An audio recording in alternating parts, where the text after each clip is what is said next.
ఆనందం నీలోనే, ఆధారం నీవేగా, ఆశ్రయం నీలోనే నా యేసయ్యా. స్తోత్రార్హుడా, ఆనందం నీలోనే, ఆధారం నీవేగా, ఆశ్రయం నీలోనే నా యేసయ్యా. స్తోత్రార్హుడా, అర్హత లేని నన్ను ప్రేమించినావు, జీవింతు ఇలలో నీ కోసమే సాక్షాత్తమై. అర్హత లేని నన్ను ప్రేమించినావు, జీవింతు ఇలలో నీ కోసమే సాక్షాత్తమై. ఆనందం నీలోనే, ఆధారం నీవేగా, ఆశ్రయం నీలోనే నా యేసయ్యా. స్తోత్రార్హుడా, పదే పదే నిన్నే చేరగా, ప్రదక్షిణం నీవే దాసగా. పదే పదే నిన్నే చేరగా, ప్రదక్షిణం నీవే దాసగా.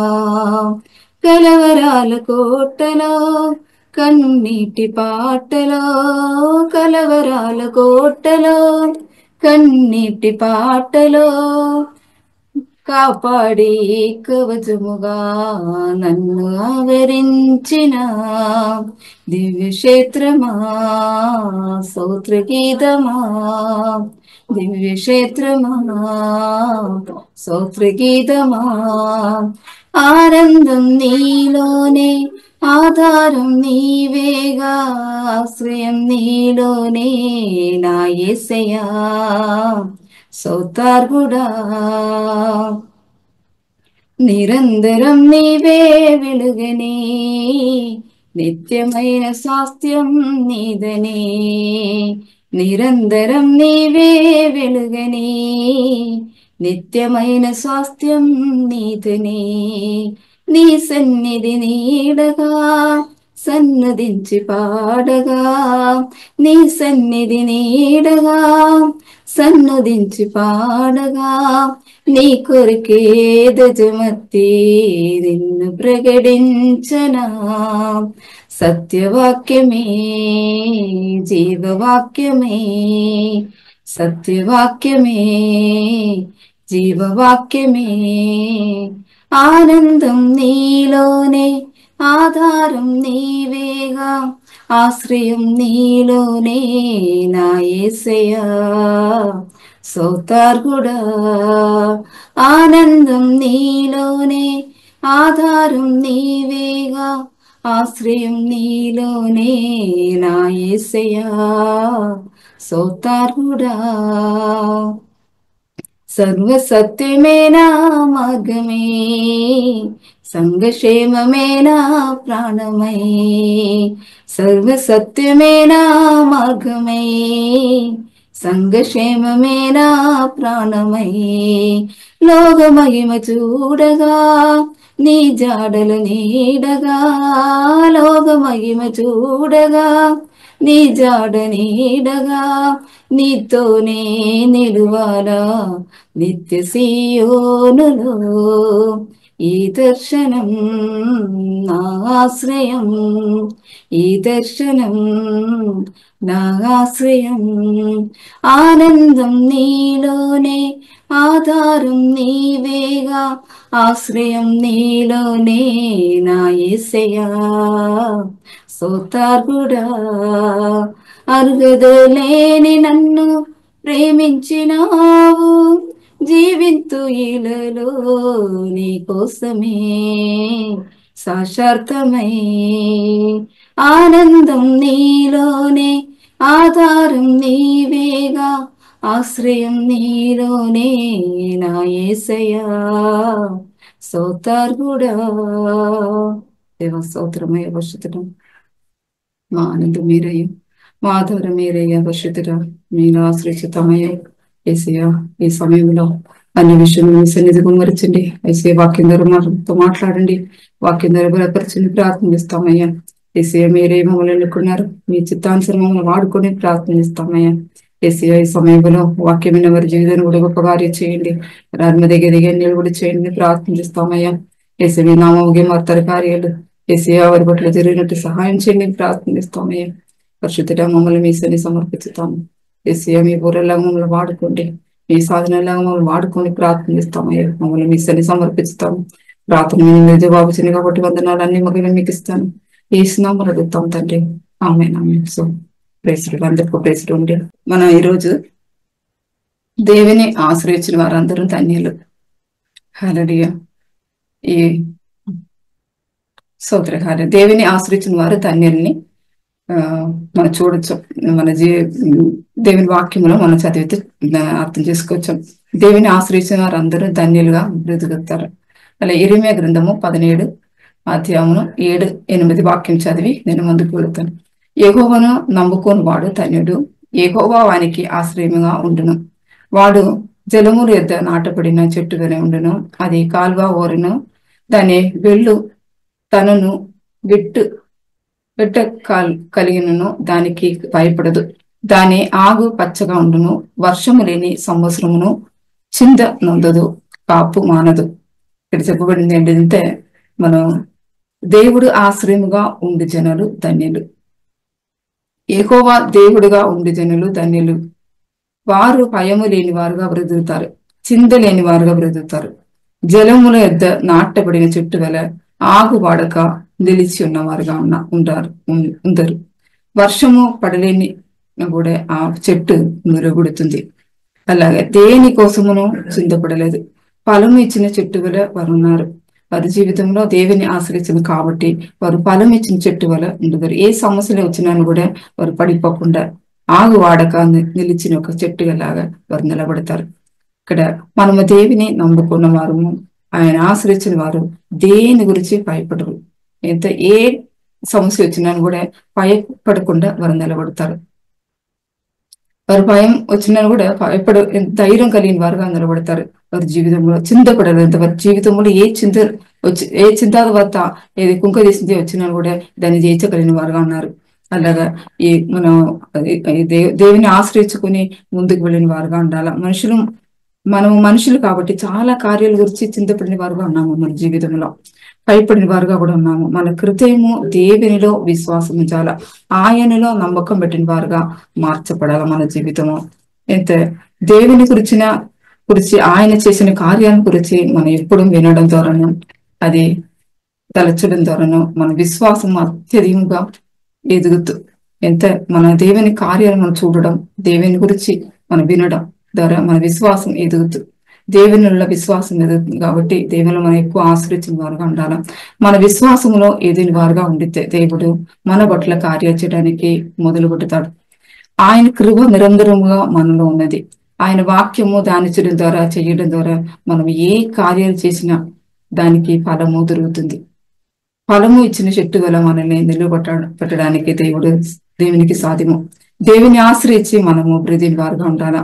మన విశ్వాసము ఉన్నది, దేవుని విశ్వాసం ఉన్నది. ఈ రెండు విశ్వాసం ఉంది. మన విశ్వాసం ఉన్నది, దేవుని విశ్వాసం ఉంది. దేవుని విశ్వాసం మీద మన విశ్వాసం పెట్టాలి. అప్పుడు మన ఏ కార్యాల మీద విశ్వాసం ఉంచుతామో ఆ కార్యాలు మనలో పెరుగుతుంది. ఓర్న ఉన్న చెట్టు దానికి కావలసిన అన్ని దాన్ని దొరుకుతూ ఉన్నది, అది దానికి తెలుసు. ఎంత చెట్టు ఒక ఓర్న ఉన్న ఒక చెట్టు దానికి అన్ని తెలుసు. ఈ ఓర్న ఉంది కాబట్టి నాకు నీళ్లు సమయానికి దొరుకుతూ, ఆహారం దొరుకుతూ, అన్ని దొరుకుతూ అని అది తలుచుకుంది. అందుకోసం దేని గురించి అది చింతపడలేదు. అలా కూడా మనము దేవుడు మనకు ఆశ్రయంగా ఉండితే, దేవునిలో మన ఆశ్రయంగా ఉండితే ఖచ్చితంగా మనకి ఏది కూతురు రాదు. కాబట్టి మనం దేవుని ఆశ్రయించిన వారు ఉండాలా. ఇక్కడ భయపడకుండా అది ఉంది. ఇంత వర్షము లేనినా కూడా ఆగుబడక పచ్చగా నిలబడుతూ, ఎంత ఏ సమస్య వచ్చినా సరే ఆ సమస్యకి జవాబు రాలేనని కూడా అది పచ్చగా నిలబడుతూ, ఎంత అదాదు కాలానికి ఫలం ఇచ్చిందిగా అది ఉంది. అందుకోసం మన దేవుని ఆశ్రయించిన వారుగా ఉండాలా. అప్పుడు మనం ఆగుబడక పచ్చగా నిలబడతాము. మనలో ఉన్న యేసు వైపు చూస్తే ఆయన మన కోసం అన్ని చేయడానికి సిద్ధముగా ఉన్నాడు. మన కోసం ఈ లోకానికి వచ్చి శ్రమలు పొంది శిలువ మరణము నుండి తిరిగి లేచిన దేవుడుగా ఉన్నాడు. మన ఆత్మ అనుసారమైన ఆశీర్వాదములు అనుభవించాలని అన్ని మన కోసం చేశాడు. మన జీవితంలో అన్ని చేసిన వాడుగా ఉన్నాడు. మన ఆత్మ కోసం అన్ని, మన ఆత్మీయమో, మన బ్రతకాల ఆత్మీయమో ఆశీర్వాదం పొందాలని చెప్పి అన్ని సిలువలు మన కోసం చేసిన వాడుగా ఉన్నాడు. మనం ఈ లోకములో ఆశీర్వాదంగా ఉండాలని యేసు ఆశీర్వాదముగా ఉన్న జీవితం మొదలుపెట్టి మన కోసం శాపమయ్యాడు, అలాగా పాపముగా మార్చబడాడు. మనం అన్నిటిలో ఆయన ఆశీర్వాదమును అనుభవించాలని దేవుని చిత్తం. దేవుని అన్నిటిలో ఆశ్రయించిన వారుగా ఉండితే దేవుని చిత్తములోనికి మనల్ని నడిపించిన దేవుడుగా అన్నాడు. మనల్ని గురించి గొప్ప గొప్ప ఉద్దేశాలు దేవుడు కలిగి ఉన్నాడు. దేవుని చిత్తములను ఉద్దేశములను మన ద్వారా నెరవేర్చబడాలని దేవుని రాజ్యములో నియమించి ఉన్నాడు. దేవుని ఆశ్రయించిన వారి పట్ల ఆయన వాగ్దానంలో నెరవేర్చబడుతుంది. మోషే ఇశ్రాయేలు జనాలకు నాయుడుగా ఉన్న కాలంలో ఫరో ముందు తన కర్రను పాముగా మార్చబడింది. అలా తర్వాత దాన్ని తోకను పట్టుకోము అని దేవుడు చెప్పినప్పుడు మోషే దేవుని ఆశ్రయించిన కాబట్టి ధైర్యంతో ఆ పాము తోకను పట్టుకున్నాడు. అలాగా మోషే ఫరో ఎర్ర సముద్రం కూడా అక్కడ కూడా అద్భుతం చేసినగా చూడొచ్చు. ఎర్ర సముద్రం రెండు పాయలుగా మార్చాడు. అది నిజమే, ఆయన దేవుని మీద ఆధారపడిన కాబట్టి ఆ అద్భుత కార్యాలు చేయగలిగారు. మన దేవుని మీద ఎంత మాత్రం ఆధారపడతాము అంత మాత్రం మన జీవితంలో అద్భుత కార్యాలు చూడగలుగుతాము. మోసే కర్ర తీసి బండ మీద కొట్టాడు, నీళ్లు వచ్చింది. ఆ కార్యాల కోసం దేవుని మీద మోసే ఆధారపడాడు. అందుని బట్టి అది జరిగింది. ముందే దేవుని మీద ఆయన ఆధారపడాడు. ఈ కార్యాలు జరిగిన కాక అని చెప్పి దేవునితో ప్రార్థన చేసిన వాడుగా అన్నాడు. ఆ దేవుని ఆశ్రయించాడు, అందుకోసం అది జరిగింది. ఇశ్రాయేలు జనాలు మోసే ద్వారా జరిగిన అద్భుతాలను చూసి మోసను ఆధారపడారు. ఇశ్రాయేలు జనాలు మోసే చెప్పింది, నన్ను ఆధారపడకుండా ఈ అద్భుతములను చేయడానికి నన్ను సహాయం చేసిన దేవుని మీద మీరు ఆధారపడండి. నేను ఇశ్రాయేలు జనాల మధ్యను దేవుని మధ్యను ఉన్నాను గనుక నా ఆధారము ఆశ్రయము దేవుడే అని మోసే చెప్పింది చూడొచ్చు. యుద్ధము వచ్చినప్పుడు మోసే ఏం చేశాడు? జయము పొందిన దాకా చేయి పైకెత్తాడు. చేయి పైకి ఎత్తడం ఏంటిదంటే, దేవా నీవు నా సహాయకుడువు, నీవే నా సమస్తము, నీవే నా అండగా ఉన్నావు అన్ని ప్రార్థన చేయడం మొదలుపెట్టాడు. నాకు జయం ఇచ్చినవాడు నీవే, నీలోనే ఆశ్రయిస్తున్నాను, ఆధారపడుతాను అని హృదయపూర్తిగా యథార్థముగా ప్రార్థన చేసిన వాడుగా ఉన్నాడు. అంతే మోసే ప్రార్థన చేసింది, యుద్ధములో జయం పొందాలని చేయి పైకి వ్యక్తి ప్రార్థన చేస్తాడు. అలా మోసే చేయి పైకి ఉంచిన కాబట్టి ఇశ్రాయేలుకు జయం పొందారు. అలాగే ఎవరో ఒకరు మన కోసం ప్రార్థన చేసిన వారు ఉండొచ్చు. మన జీవితంలో జయము మనం అనుభవిస్తాము, ఏదో ఆశీర్వాదం మనం అనుభవిస్తాము. ఎవరో ఒకరు మన కోసం ప్రార్థన చేసిన వారుగా ఉన్నారు. ఎంత మన సామర్థ్య ద్వారా మనం ఇది కలిగి ఉన్న దాన్ని బట్టి మనం ఇది మనకు ఉన్న దాన్ని బట్టి కాదు మన ఆశీర్వాదం అనుభవించింది. ఎవరో ఒకరు కొందరు మన కోసం కాలాలు, దినాలు, సమయాలు దేవుని సన్నిధిలో గడిపారు, విలువ ఇచ్చారు దేవుని సన్నిధిలో. అందుకోసం మనం ఆశీర్వాదంగా ఉన్నాము. అందుకోసం యేసు ప్రభు మన కొరకు శిలువ మరణం పొందిరా కాబట్టి మనము నిత్య జీవమును రేషన్ను దొరికింది. యేసు విలువ ఇచ్చాడు, అందుకోసం మనము ఆశీర్వాదము అనుభవిస్తాము. దేవుని ఆశ్రయించడం ద్వారా మనము ఈ లోకములో సురక్షితముగా నివసిస్తాము. దేవుని ఆశ్రయించిన వారు ఆయన ఉపదేశమును అంగీకరించిన వారుగా ఉన్నారు. వారికి కీడు వచ్చినను ఏ భయము లేక నెమ్మది అందరు. కీర్తన 16:8-9 వాక్యం చెప్పబడుతూ, సదాకాలము యెహోవా యందు నా గురి నిలుపుచున్నాను, అందువలన నా హృదయము సంతోషించున్నది, నా ఆత్మ హర్షించుచున్నది, నా శరీరం కూడా సురక్షితముగా నివసించుచున్నది అని దావీదు చెబుతాడు. ఆయనకి ఒక గురి ఉంది. ఆ గురి ఎక్కడ దేవుని మీద పెట్టుకున్నాడు, దేవుని ఆశ్రయించుకున్నాడు. ఆయన హృదయం సంతోషించింది. దేవుని ఆ సంతోషించిన హృదయముగా అంది ఆయన ఆత్మ హర్షించుచున్నంత దేవునితో. అలాగా మన సురక్షితంగా ఉండగలుగుతాము. దేవునితో సహవాసం చేయడం, దేవునితో ఆశ్రయించడం ద్వారా మన హృదయము, మన ఆత్మము ఆయనలో సంతోషముగా ఉంది. అందుకోసం మన దేవుని ఆశ్రయించిన వారుగా ఉండితే ఖచ్చితంగా మన ఆత్మ కూడా నెమ్మది, సమాధానము, మన ఇది సురక్షితముగా మనం నిలవగలుగుతాము. అందుకోసం మనము దేవుని ఆధారపడి ముందుకు సాగిన వారుగా ఉండాల. ఎక్కువ ఆధారంగా ఉండితే, మన దేవుడు ఆధారంగా ఉండితే మన కారు కూడా చిక్కుపడకుండా మనల్ని నడిపించిన దేవుడిగా ఉన్నాడు. ఎన్నో ఇది వేటకారి ఉరి నుండి చాలా మంది విప్పబడిన వారుగా ఉన్నారు, దేవుని ఆశ్రయించిన వారు. అలా దేవుడు మనల్ని విడిపించిన దేవుడుగా ఉన్నాడు. ఎక్కడ మన చిక్కులు ఉంది కూడా మనకు తెలియదు మన జీవితంలో. అనా దేవునికి తెలుసు. దేవుడు ఆ చిక్కులు పడకుండా ఈ రోజు వరకు మనల్ని నడిపించాడు. ఇంకా నడిపించడానికి ఆయన సర్వశక్తి మంతుడుగా అన్నాడు. అందుకోసం మనం ఆయన్ని ఆశ్రయించుకుని మనం ముందుకు వెళ్ళిన వారుగా ఉండాల.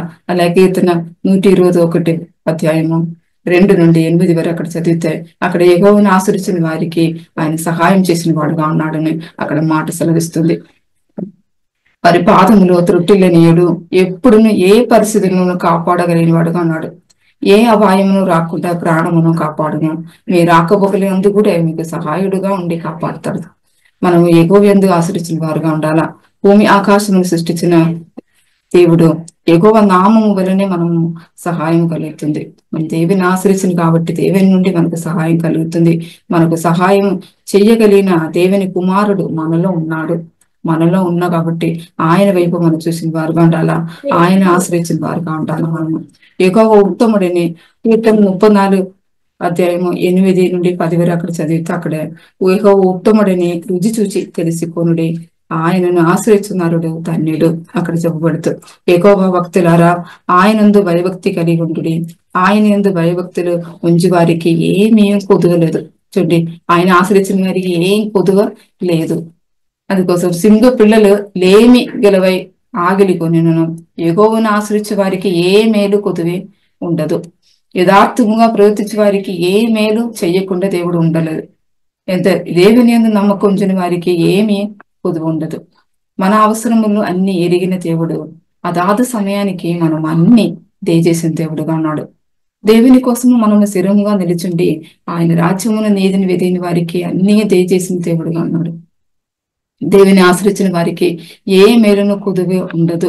సింగపుళ్ళలో లేమి ఉండినను ఆగిలితో ఉండినను తన మీద భయభక్తులు కలిగి ఉన్న వారికి ఆయన దైవ శక్తి జీవమునకును భక్తికి కావాల్సినది అన్ని దయచేసిన దేవుడుగా అన్నాడు. దేవుడు తన ఐశ్వర్యమును చెప్పిన క్రీస్తు యేసునందు మహిమలమే ప్రతి అవసరమును తీర్చునని దేవుని వాక్యం సెలవిస్తుంది. అందుకోసం లేమి కలగకుండా దేవుడు మనల్ని కాపాడిన దేవుడుగా ఉన్నాడు. అన్ని ఇచ్చి మనల్ని పోషించిన దేవుడుగా ఉన్నాడు. మనల్ని నడిపించిన దేవుడుగా ఉన్నాడు. అందుకోసం ఆయనను మనం ఆశ్రయించిన వారుగా ఉండాలా. దేవుడు మీ పట్ల కార్యాలు జరిగించాలంటే మీ శత్రు విరుగుతున్నప్పుడు మౌనముగా ఉండాలా. మన జీవితంలో మౌనంగా ఉండడంతో అది కొంతమందికి సాధి కాదు. అయితే చాలా మంది కుటుంబంలో చూసినా సరే, భార్య భర్తలు కూడా సరే, పిల్లలు అని సరే, ఒక మాట చెబితే 2 మాట ఎదురు చెప్పిన వారుగా ఉన్నారు. అనా మన జీవితంలో దేవుడు చెప్పింది ఏంటంటే మనం మౌనముగా ఉండాలా. మన కుటుంబ జీవితాలు మంచిగా ఉండాలంటే, మన పిల్లలు మంచిగా ఉండాలంటే కూడా ఏ సమయంలో మనం మౌనంగా ఉండాలని కూడా తెలుసుకొని మనం మౌనంగా ఉండాలా. మన జీవితంలో మన మీదకి వచ్చిన శత్రువు సాతాను చాలా మందిని తీసుకువచ్చి మాటల ద్వారా క్రియల ద్వారా మనని కృపల నుండి పడిపోయినట్టు కార్యాలు చేయడానికి ప్రయత్నం చేస్తాడు. శత్రువు మన ముందు ఉన్నప్పుడు మనం ఏం చేయగలుగుతాం? మనం మౌనముగా ఉండాలా. ఉండితే గొప్ప విజయం మనం పొందగలుగుతాము. అలా ఎరువు గోడలు కూడా వారు 7 రోజు మౌనంగా ఉండి ప్రార్థన చేసి తర్వాతనే కేకలు వేశారు. అలాగా జయం పొందుకున్నారు. ఆ ఎరుగు గోడలు కూలిపోయినట్టు చూడొచ్చు. అలాగా మన జీవితంలో మనం మౌనంగా ఉండి ప్రార్థన చేసిన వారుగా ఉండాలి. దేవా హృదయపూర్తి మనం ప్రార్థన చేసిన వారుగా ఉంటే ఖచ్చితంగా మన సమస్యలు విడుదల దేవుడు ఇస్తారు. ఆ శత్రు చేతుల్లో మనల్ని అప్పగించకుండా దేవుడు మనల్ని కాపాడుతారు. అలా కీర్తనాలు 46 అధ్యాయం 10-11 వాక్యమును ఊరుకుంటుడి, నేను దేవుడని తెలుసుకొనుడి. అన్ని జనుల్లో నేనే మహోన్నతుడు అవుదును, భూమి మీద నేను మహోన్నతుడు అవుదును. సైన్యములో అధిపతి యెహోవా మనకు తోడే ఉండును. యాకోబుపై దేవుడు మనకు ఆశ్రయమై ఉండును. చాలా సరే దేవుడు నేను అబ్రహాం దేవుడు, ఇసగాకు దేవుడు, యాకోబు దేవుడు అనే మాట పలికింది బైబిల్లో కనబడుతుంది. చాలా సరే దేవుడు ఆ మాటని పలుకుతారు. నేను అబ్రహాం దేవుడు, ఇసగాకు దేవుడు, యాకోబు దేవుడు పలికినే ఉన్నారు. ఎందుకు అని అది చూస్తే అబ్రహాము విశ్వాసంలో గొప్పవాడుగా దేవుడు చూశాడు. దేవుని మాట అబ్రహాం విశ్వసించాడు. దేవుని వాగ్దానములో సందేహపడకుండా, ఆ విశ్వాసం రాకుండా దేవుని మీద విశ్వాసం ఉంచాడు. అలాగే అబ్రహాము దేవుడు పిలిచినప్పుడు విశ్వాసం పెట్టి ఆ పిలుపునకు లోబడి తాను స్వాస్థ్యముగా పొందనే ఉన్న ప్రదేశములకు బయలువెళ్ళాను. అలాగా మరి ఎక్కడికి వెళ్ళాలను అని ఎరగకుండా బయలువెళ్ళాను. విశ్వాసములో గొప్పవాడుగా కనబడిన వాడుగా ఉన్నాడు దేవుని ముందు. అందుకోసం దేవుడు చెప్పింది అబ్రహాం దేవుడు నేనే చెప్తారు. అలాగా ఇసగాకు దేవుడు నేనే చెప్పిన చూస్తే అన్నిటిలో విధేయత చెప్పిన వాడుగా ఉన్నాడు ఇసగాకు. ఎంత తండ్రి ఇసగాకును బలి అర్పించడానికి తీసుకువెళ్ళినప్పుడు ఇసగాకు బలి గొర్రె ఎక్కడ అని అడిగినప్పుడు నీవే అని మనసులో అనుకొని చెప్పింది యెహోవా ఈరే, దేవుడు సమకూర్చుతాడు అని చెప్తాడు. బలి అర్పణలో ఇసగాకును తానే బలి గొర్రెను తెలుసుకున్నప్పుడు తండ్రి మాటకి విధేయత చూపిందే చూడొచ్చు. తండ్రి మాటకి విధేయత చూపినాడు. అలాగా దేవుని కూడా విధేయ చూపిన వాడుగా అన్నాడు ఇసగాకు. అలాగా విధేయతకి మాదిరిగా ఇసగాకు జీవితం ఉంది. అందుకోసం ఇసగాకు మాదిరిగా ఉన్నాడు. అలాగా విధేయతకి మాదిరిగా ఉన్నాడు. యాకోబు దేవుడు నేను చెప్పింది చూస్తే దేవునితోనూ మనుషులతోనూ పోరాటం చేసిన వాడుగా ఉన్నాడు యాకోబు జీవితంలో అన్ని మనుషులతో పోరాడతారు. అలాగా దేవునితో కూడా పోరాడిన వాడుగా చూడొచ్చు. ఎంత దేవునితో నన్ను ఆశీర్వదించల్లాగా నేను విడువను అని పోరాటం చేసింది చూడొచ్చు. అలాగే దేవునిలో విశ్వాసం ఉంచాలా, ఆయన మాటకు విధేయత చూపాలా. అలాగే ప్రార్థన అని పోరాటం ద్వారా వాగ్దానంలో పొందగలిగిన వారుగా మనం ఉండాలా. అలాగే దేవుని సన్నిధిలో మౌనముగా ఉండి విశ్వాసములో విధేయతలో ఎదగాల. మనం మౌనముగా ఉండితే దేవుని అద్భుత కార్యాలను ఆశ్చర్య కార్యాలను దేవుడు మన కోసం విడుదల చేశాడు. అలాగే దేవుని శక్తిని కనపరిచి నడిపిస్తాడు. అలాగే మనం మౌనముగా ఉండి దేవుడు ఉన్నాడు అని మనం తెలుసుకోవచ్చు. దేవుని కార్యాలు చూసుకోవచ్చు. అద్భుత కార్యాలు ఆశ్చర్యకార్యాలు చూడగలుగుతాము. అందుకోసం కీర్తనలు 37:7-8 వాక్యం చూస్తే యెహోవా యొద్ద మౌనముగా ఉండి ఆయన కొరకు కనిపెట్టుము. అక్కడ వాక్యం సెలవిస్తుంది మౌనంగా ఉండాలి. యెహోవా యొద్ద మనం ఉన్నామంటే మౌనంగా ఉండి ఆయన కొరకు కనిపెట్టిన వారుగా ఉండాలి. ఆయన మన కోసం చేసిన కార్యాలు చూడడానికి మనము మౌనముగా ఉండాలా. తన మార్గమును వద్దులు అని చూసి వ్యసన పడకము, దురాలోచనను నెరవేర్చుకొని అని చూసి వ్యసన పడకము. మనం చాలా మంది ఇద్దరు చూసి మనం వ్యసన పడిన వారుగా ఉన్నాము. మన జీవితంలో ఎంత తన మార్గం వర్ధిలిచ్చిన వారు చూసాము. మనకంటే ఎక్కువ ఆశీర్వాదం పొందిన వారుగా ఇద్దరు చూసాము. అని దురాలోచన నెరవేర్చిన వారు కూడా చాలా మంది ఉన్నారు. వారి ఆలోచనలు నెరవేర్చిన వారు కానీ అని వాక్ చేసి మనం వ్యసన పడకూడదని దేవుడు చెబుతారు. కోపము మానము ఆగ్రహము విడిచిపెట్టు వ్యసన పడకము అని కీడుకే కారణం అంతా. మన జీవితంలో వ్యసనం వచ్చింది, మన జీవితంలో కీడు వస్తుంది. అందుకోసం వ్యసన పడకము. దేవుని మీద ఆధారపెడితే వ్యసనము గురి కాకుండా మనం ఉండొచ్చు. మన జీవితంలో వ్యసన గురిలు పడకుండా మన జీవితం కాపాడుకోవచ్చు.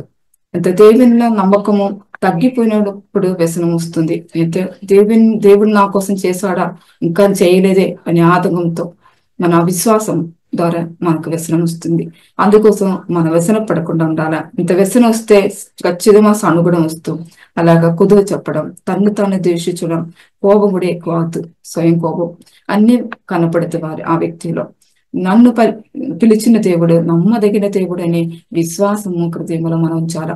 అది విశ్వాసం నమ్మదగిన దేవుడు నాకు ఉన్నాడు అని మన విశ్వాసం ఉంచితే మనం వ్యసన పడలేదు. మనం నమ్మకంతో ముందుకు సాగచ్చు. విశ్వాసము లేక దేవుని నుండి ఏమీ మనం పొందలేదు. మన జీవితంలో నమ్ముట నివాసం అయితే నమ్మువానికి సమస్తము సాధ్యమవుతుంది. దేవుని వాక్యం సెలవిస్తుంది. దేవుని అసాధ్యమైనది ఏమీ లేదు అని మనం తెలుసుకోవాలా. నీతిమంతులు విడువబడుట కానీ వారి సంతానము విషయం ఎత్తుట కానీ నేను చూడలేదు అని వాక్యం సెలవిస్తుంది. యెహోవా న్యాయమును ప్రేమించేవాడు, ఆయన తన భక్తులను విడిచిపెట్టిన దేవుడు కాదు మనకుంది. నేను ఏమాత్రమును విడువను ఎన్నడూ నడవాయననే వాగ్దానం ఇచ్చిన దేవుడు మనకున్నాడు. అందును బట్టి మనము ఆయనలో ఆశ్రయించి ఆయనను ఆదుకొని ఆయనలో సంతోషం గలవారు ఉండాలని దేవుని చిత్తము. అలా మన సంతోషం కలవారుగా ముందుకు సాగాలనే దేవుని చిత్తముగా ఉంది. కీర్తన 147:10-11 వాక్యములు కూడా గుర్రములు బలమందును ఆయన సంతోషపడడు, నరులు కాలు సత్తు అందును ఆయన సంతోషించడు. తన యందు భయభక్తులు గలవారి అందును తన కృప కొరకు కనిపెట్టి వారి అందును యెహోవా ఆనందించబడినే ఉన్నాడు. మనం దేవుడు ఎలా ఉన్న వారిలో ఆనందించుతున్నాడు అని ఇక్కడ రాయబడుతుంది. తన మీద భయభక్తులు కలిగి ఉన్న వారిలోను తన కృప కొరకు కనిపెట్టి వారిలోను యెహోవా ఆనందించుచున్నాడు. దేవుని సంతోషపరిచిన వారుగా ఉండాలంత ఆయనలో భయభక్తి కలిగి ఉండాలా. అలాగే ఆయన కృప కొరకు మనం కనిపెట్టిన వారిగా ఉండాలా.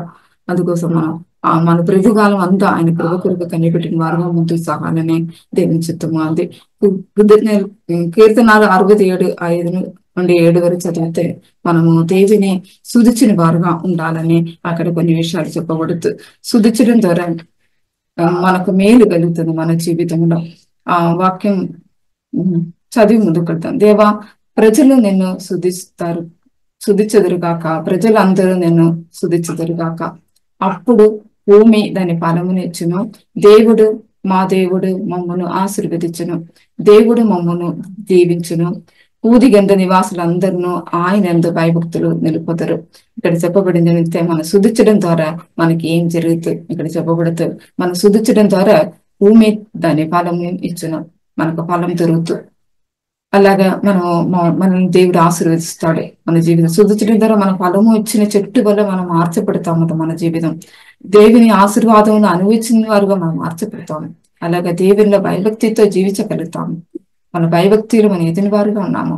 అలాగా మనం ఎప్పుడు సుధించిన వారుగా ఉండాలని ఇక్కడ వాక్యం సెలవిస్తుంది. మనము సదాకాలము దేవునితో సుధించిన వారుగా ఉండాలా.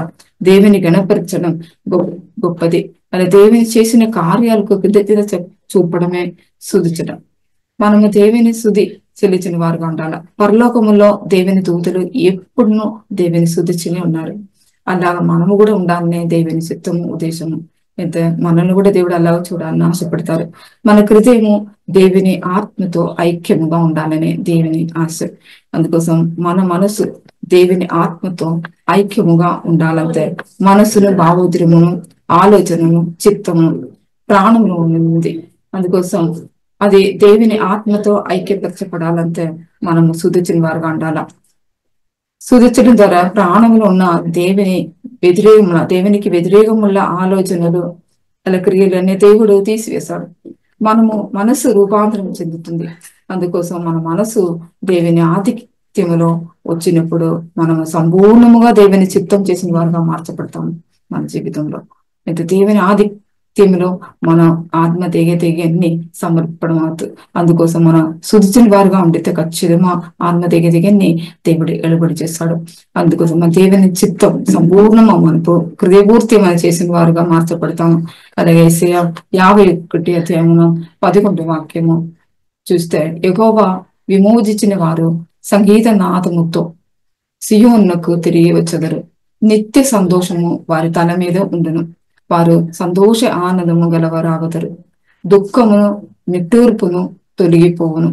దేవుడు మన కోసం ముందే చేసి ఉన్నాడు. ఇది అయితే దేవుడు సియోనుకు సంతోషం ఇచ్చున్నారు, ఆనందం ఇచ్చున్నారు. వారి దుఃఖమును, నడువుర్పును తొలగిపోయిందంట. అదో దేవుడు చేసి ఉన్నాడు. సియోను ఆదరించిన దేవుడుగా ఉన్నాడు. తర్వాత పాడే ఉన్న స్థలమును అన్నిని ఆదరించి అరణ్య స్థలమును ఏదైనా వెల చేసిన దేవుడుగా మన దేవుడు. ఎడారి భూమి ఎగువ తోట వల్ల చేసిన దేవుడుగా ఉన్నాడు. ఇక్కడ ఆనంద సంతోషమును, కృతజ్ఞ సుధులను, సంగీత గానమును వినపడను. చూడండి, అక్కడ వినబడింది ఏంటంటే సంగీతమును, ఇది కృతజ్ఞ సుధులను వినబడుతుంది. నీతిని అనుసరించు యెహోవాను వెదిగిన వారి దేవుని మాట విని నమ్మకం ఉంచిన వారుగా ఉండాలా. మీరు ఏ బండ నుండి చెక్కబెడుతురో దాని ఆలోచన మీద చేసుకోవాలా. ఏ బండ నుండి మనం చెక్కబెడతామో అది మనం ఆలోచన చేసుకోవాలా. క్రీస్తు అనే బండలో ఉండి మనము చెక్కబడి ఉన్నాము. అందుకోసం క్రీస్తులో దేవుడు అన్ని పెట్టి ఉన్నాడు. క్రీస్తు ద్వారా దేవుని వాగ్దానములను పొందగలుగుతాము మనము. అలాగే దేవుని వాగ్దానం గురించి పరిశుద్ధ ఆత్మ దేవుడు తెలియపరిచిన వాడుగా ఉన్నాడు. మన జీవితంలో దేవుడు తెలియపరిచింది పరిశుద్ధాత్మ దేవుడు ఉన్నారు. పరిశుద్ధాత్మ దేవుని మీద మనం ఆధారపడాలా చెప్పి ఇక్కడ వాక్య సెలవిస్తుంది. యోహాను సువార్త 16:8-15 వరకు చదివితే అక్కడ యేసు శిష్యులతో ఆతనకర్త అయిన పరిశుద్ధ ఆత్మను తెలియపరిచిందిగా చూడొచ్చు. నేను వెళ్ళిపోవటం మీకు ప్రయోజనకరము. నేను వెళ్ళని ఎడల ఆతనకర్త మీ యొద్దకు రాడు. నేను వెళ్ళిన ఎడల ఆయనను మీ యొద్ద పంపదును. ఆయన వచ్చి పాపమును గురించి, నీతిని గురించి, తీర్పుని గురించి లోకమును ఒప్పుకొని చేయను. తర్వాత లోగులకు నా యందు విశ్వాసం ఉంచలేదు గనుక పాపముల గురించి నేను తండ్రి యొద్ద వెళ్ళుట వలన మీరు నన్ను చూడరు గనుక నీతిని గురించి ఈ లోకాధికారి తీర్పు పొంది ఉన్నాడు గనుక తీర్పుని గురించి ఒప్పుకోనే చేయును. పరిశుద్ధాత్మ దేవుడే ఇప్పుడు మన జీవితంలో కార్యం చేసిన వాడుగా అన్నాడు. తర్వాత నేను మీతో చెప్పవలసినవి ఇంకాను అనేక సంగతులు కలవు, కానీ ఇప్పుడు మీరు వాటిని గ్రహింపలేదు. అక్కడ శిష్యులు చెప్పింది మీరు గ్రహింపలేదు, చాలా సంగతి ఉంది నాకు తెలియపరచడానికైనా మీరు గ్రహింపతక మనం వారి మనసు రూపాంతరం చెందలేదు, అందుకోసం వారి గ్రహింపలేదు. అందుకోసం దేవుడు చెప్పింది చాలా సంగతి ఉంది, ఇప్పుడు మీరు వాటిని గ్రహింపలేదు. అందుకోసం ఆయన ఎక్కువ మాట్లాడలేదు. అయితే ఆయన అనగా సత్యస్వరూపి అయిన ఆత్మ వచ్చినప్పుడు మిమ్మల్ని సర్వ సత్యములోనికి నడిపించును. తర్వాత చెప్పింది ఆయన తన తట్ట తానే ఏమీ బోధింపక, ఆయన గురించి కాదు చెప్పింది. తర్వాత వేటిని వింటిరో వాటిని బోధించి సంభవింపబో సంగతులను మీకు తెలియచేయను. మనం ఏది వింటామో దాని గురించి బోధిస్తారంట పరిశుద్ధాత్మ దేవుడు. తర్వాత ఆయన నా మాటల నుండి తీసుకొని మీకు తెలియచేయను. యేసు ప్రభు చెప్పింది చేసిన కార్యాలు పరిశుద్ధాత్మ దేవుడు మనకు ఆలోచనిస్తారు, అది చూపిస్తారు. మన కోసం యేసు ప్రభు ఏం చేశాడు, ఈ లోకంలో ఏం చేశాడని పరిశుద్ధాత్మ దేవుడు తెలియపరిచిన వాడుగా అన్నాడు. అందుకోసం ఇక్కడ చెప్పింది నన్ను మహిమపరచును. తర్వాత తండ్రికి కలిగి ఉన్నవి అన్నీ నాది, చూడండి నావింతే, అందుచేత ఆయన నా వాటిలోనివి తీసుకొని మీకు తెలియచేయుచున్నది. అయితే యేసు ప్రభులో ఉన్నది ఏంటిది అని చెప్పి మనకు తెలియపరిచిన వాడుగా అన్నాడు పరిశుద్ధాత్మ దేవుడు. అందుకోసం పరిశుద్ధాత్మలో ఆధారపడితే ఆయన అన్ని మనకు తెలియజేసిన వాడుగా అన్నాడు. రాబో సంగతులు యేసు మన కోసం చేసిన అన్ని కార్యాలు మనకు పరిశుద్ధాత్మ దేవుడే తెలియజేసిన వాడుగా అన్నాడు. అందుకోసం ఆయనలో ఆశ్రయించి దేవుని కోసము మనం నిలబడి ఆయన మహిమపరుచుకుని మనం ప్రతి వారుగా ఉండాలా. పరిశుద్ధాత్మకు ప్రాముఖ్యత ఇచ్చి ఆయన నుండి నేర్చుకొని దేవుని కోసము మనం వాడబడిన వారుగా ఉండాలా. ఈ వాక్యం ద్వారా మేమన్న దేవుడు ఆశ్రయించినాక పరిశుద్ధాత్మ ప్రాముఖ్యత ఇచ్చి మనం ప్రతి వారుగా ఉండదు. మాట ప్రార్థన చేస్తాం. దేవా స్తోత్రం, పరిశుద్ధుడా, జీవం కలిగి దేవా, ఈ వాక్యం ద్వారా మీరు మాతో మాట్లాడడానికి వందనాలయ్యా. పరిశుద్ధుడా, మమ్మల్ని విడవకుండా మమ్మల్ని ఈ రోజు వరకు మీరు నడిపించిన ప్రేమ కోసం వందనాలయ్యా. ఎప్పుడు నువ్వు వదిలిపెట్టిన దేవుడు కాదయ్యా, అన్ని విషయంలో మాకు సహాయకుడిగా ఉండి మమ్మల్ని మీరు ఆశీర్వాదంగా నడిపించిన దేవుడు కాబట్టి వందనాలయ్యా. పరిశుద్ధుడా, అన్ని విషయంలో మీ సన్ని యేసయ్యా సమర్పిస్తాము. అన్ని విషయంలో మీ నామము ఈ మాతల కార్యాలు చూసుకొని మిమ్మల్ని మహిమపరుచుకొని ముందుకు సాగిన సహాయం చేయండి. ఏ పరిశుద్ధుడా, మీరు ఆశ్రయిస్తామయ్యా. యేసయ్యా, మీరు ఆశ్రయం వదిన వారు ఎప్పుడు నిలిచిండదురు దేవా, మేము నమ్ముతామయ్యా, మీ వాగ్దానాలు నమ్ముతాము. ఏ పరిశుద్ధుడా, మీ వాగ్దానం మా జీవితంలో నెరవేర్చబడినట్టు యేసయ్యా అది చూసినట్టు మమ్మల్ని సహాయం చేయండి. మీ ఆశీర్వాదం నింపండి, మీ మహిమత్వం నింపండి. మీ యేసయ్యా మీ అభిషేకంతో కుమ్మరించి మమ్మల్ని నడిపించండి ప్రార్థిస్తామయ్యా. మీ సన్నిధిని మమ్మల్ని సమర్పిస్తామయ్యా. వాక్య విన్న వారి జీవితం కూడా గొప్ప కార్యం మీరు చేయండి ప్రార్థిస్తామయ్యా. పరిశుద్ధాత్మ కోసం యేసయ్యా హల్లెలూయా వారి పరిశుద్ధాత్మకు ప్రాముఖ్యత ఇచ్చిన వారుగా అందరిని మార్చిని ప్రార్థిస్తాము. ఆయన ఆధారపడి ఆయన యేసయ్యా అన్ని విషయంలో ఆయన ఆదుకొని ముందు సహాయం చేయండి ప్రార్థిస్తామయ్యా. పరిశుద్ధుడా, ఏదైతే తప్పు కొద్దిగా మా జీవితంలో ఉండి క్షమించండి, నిశ్చితానుసారం మమ్మల్ని నడిపించండి ప్రార్థిస్తాము. పరిశుద్ధుడా, అన్ని విషయం సమర్పిస్తాం. ప్రార్థన విని మీరు జవాబు వచ్చింది కాబట్టి వందనాలు. అన్ని మగమే మీకు ఇస్తాను. యేసు నామమున అడుగుతాం తండ్రి, ఆమేన్. ఆమేన్.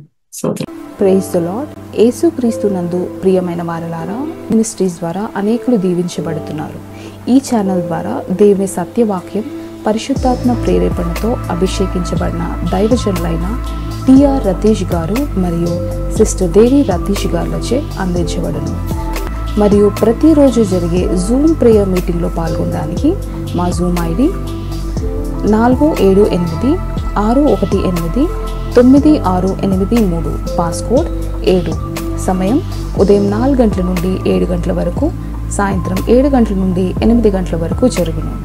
ప్రార్థన అవసరతల కొరకు సంప్రదించవలసిన ఫోన్ నంబర్స్ 8501934577 మరియు 9010640084. పరిచర్యను బలపరచాలి అని ప్రేరేపించబడిన వారు మీ కానుకలను గూగుల్ పే, ఫోన్పే ద్వారా లేదా స్క్రీన్పై చూపించబడిన క్యూఆర్ కోడ్ స్కాన్ ద్వారా 8501934577కి పంపగలరు. ఈ ఛానల్ని సబ్స్క్రైబ్, లైక్, షేర్ చేయడం ద్వారా ఈ సత్యవాక్యం ఇతరులకు అందించగలరు. ధన్యవాదాలు. దేవుడు మిమ్మల్ని దీవించును గాక. ఆమేన్.